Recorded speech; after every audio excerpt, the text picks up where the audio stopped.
Olá, povo de Deus, solenidade do Sagrado Coração de Jesus.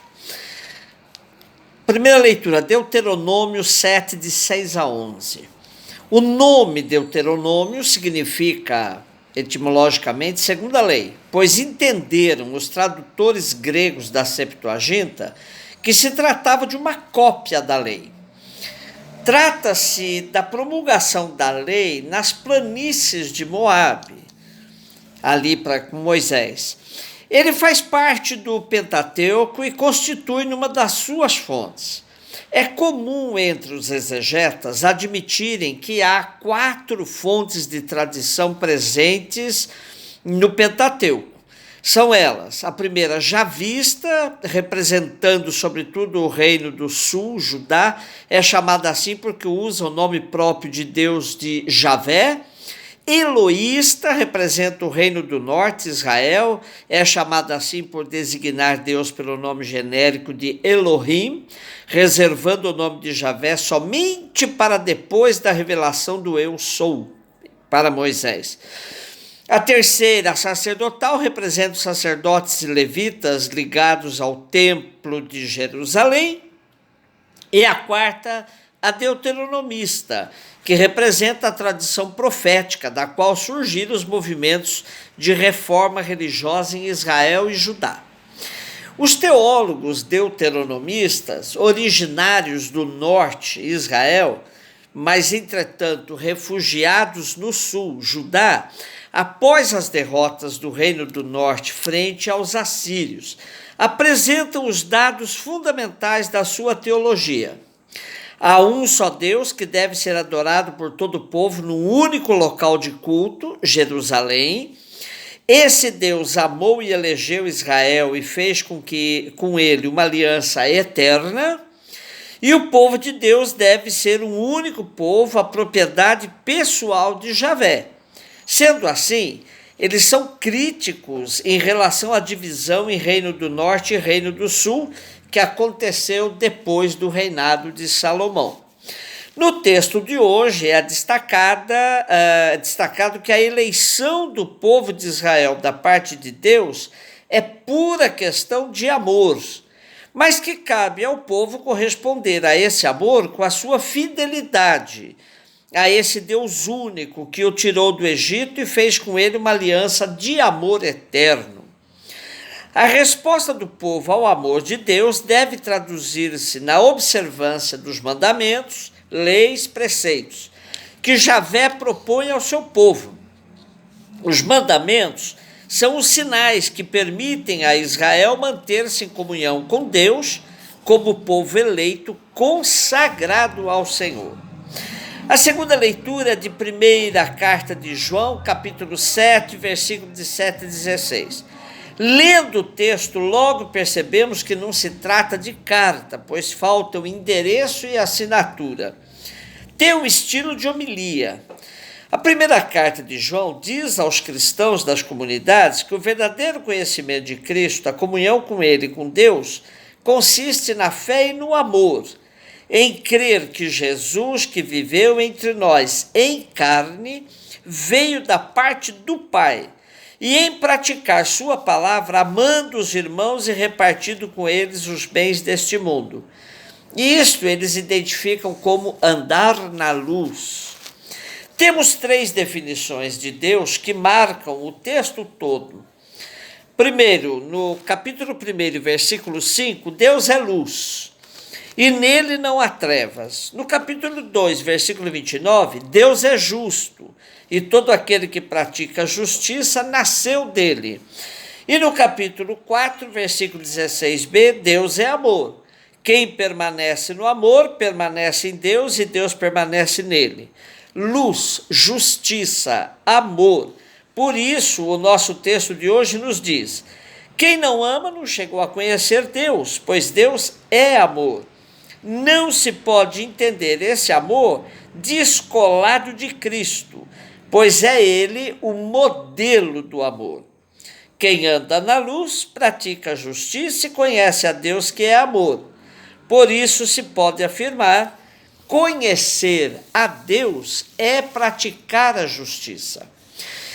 Nosso Evangelho, Mateus 11, de 25 a 30. Nosso texto de hoje começa com uma oração belíssima de Jesus, onde ele louva o Pai, Senhor do céu e da terra, porque escondeu estas coisas aos sábios e entendidos e as revelaste aos pequeninos. Esses sábios e entendidos, no contexto, são os fariseus e os doutores da lei, que sempre se opuseram a Jesus, e os pequeninos mais próximos, no contexto, são os discípulos. Uma cena antes desta oração, Jesus está lançando uma condenação às cidades por onde ele andou e fez muitos milagres, mas elas não se converteram. Essas coisas são todas as práticas de Jesus, inclusive esses milagres aos quais ele se refere. Jesus também fala da sua intimidade com o Pai e afirma que conhecê-lo implica na experiência mais profunda de alguém que o segue, a quem ele se revela e assim revela também o Pai. Fariseus e doutores da lei afirmavam que para conhecer a Deus era necessário uma prática rigorosa da lei, e com isso excluíam os pequeninos do acesso a Deus. Jesus então faz um convite: vinde a mim, tomai sobre vós o meu jugo ou fardo, conforme a tradução. Para os fariseus, a imagem do jugo era aplicada à lei de Deus, a suprema norma de vida. Muitos atribuíam ao jugo um motivo de alegria, de glória, poder carregá-lo. Mas, na realidade, tratava-se de um jugo pesadíssimo. A impossibilidade de cumprir no dia a dia os 613 mandamentos da lei escrita e oral criava consciências pesadas e atormentadas. Os crentes incapazes de estar em regra com a lei sentiam-se condenados e malditos, afastados de Deus e indignos da salvação. A lei aprisionava em lugar de libertar e afastava os homens de Deus em lugar de os conduzir para a comunhão com Deus.